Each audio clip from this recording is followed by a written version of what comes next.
Let me take you through the most interesting part of this particular sarga. Bhadrair mandrair mrugais chaiva bhadra mandra mrugais tatha bhadra mandrair bhadra mrugair mruga mandrais chasapuri nityamattais sada purna nagair achala sannibhaihi Bhadrair mandrair mrugais chaiva Bhadra mandra mrugais tatha Bhadra mandrair bhadra mrugair mrugamandrais cha sapuri nityamattai sadapurna nagair achala sannibhaihi Bhadrair, Bhadra means protective.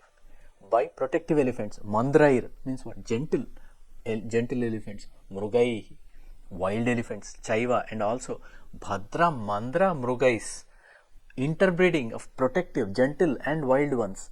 Tatha. So likewise, Bhadra Mandrair, the combination of the offspring of protective and gentle elephants. Bhadra Mrugair, offsprings of protective and wild elephants. Mrugamandrai, by the offspring of wild and gentle elephants. Cha and Sapuri, Sapuri, that city. Nityam, always. Mattaihi, intoxicated. Sada, talking about the elephants.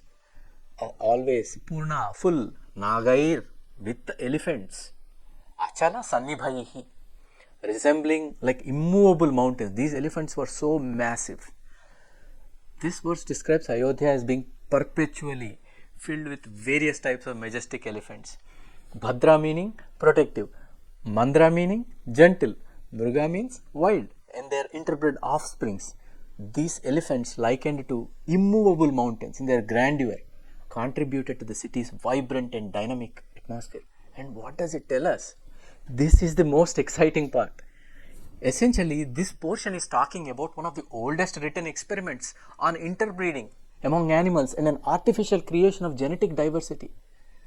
I was looking up and I happened to also come across this interesting paper, recent paper, about genetic diversity of elephants in India and how to conserve them. Now, let us take a look at this research paper published by Rahul De, Rita Sharma and co. in Global Ecology and Conservation. The title of the paper is Pan-India Population Genetics Signifies the Importance of Habitat Connectivity for Wild Asian Elephant Conservation.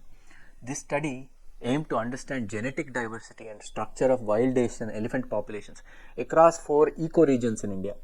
In the face of a significant population decline, apparently the population declined by 70% in 60 years, and habitat loss of about more than 40%. By 2070, due to climate change, will apparently lose. They genotyped 169 fecal samples across 14 microsatellites, satellite regions. The research identified moderate genetic diversity levels that vary between regions, significant genetic differentiation, and 3 major genetic clusters in India. The findings suggest barriers to gene flow, possibly due to natural and anthropogenic factors, and it highlights the areas with high inbreeding and potential genetic discontinuity.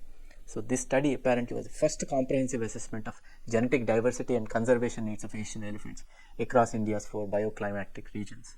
So, it reveals that substructuring within the population. So, remember 3, right? Are they Bhadra, Mandra, Mruga? I don't know.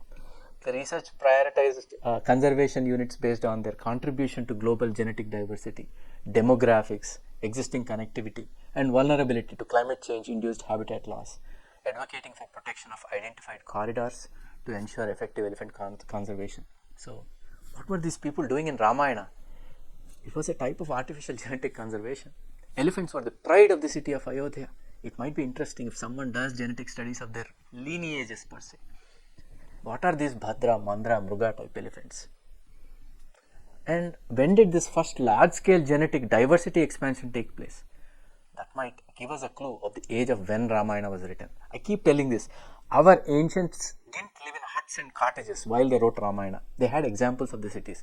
It has to be somewhere in the Harappan civilization, easily before 2200 BCE, because it was an urban civilization.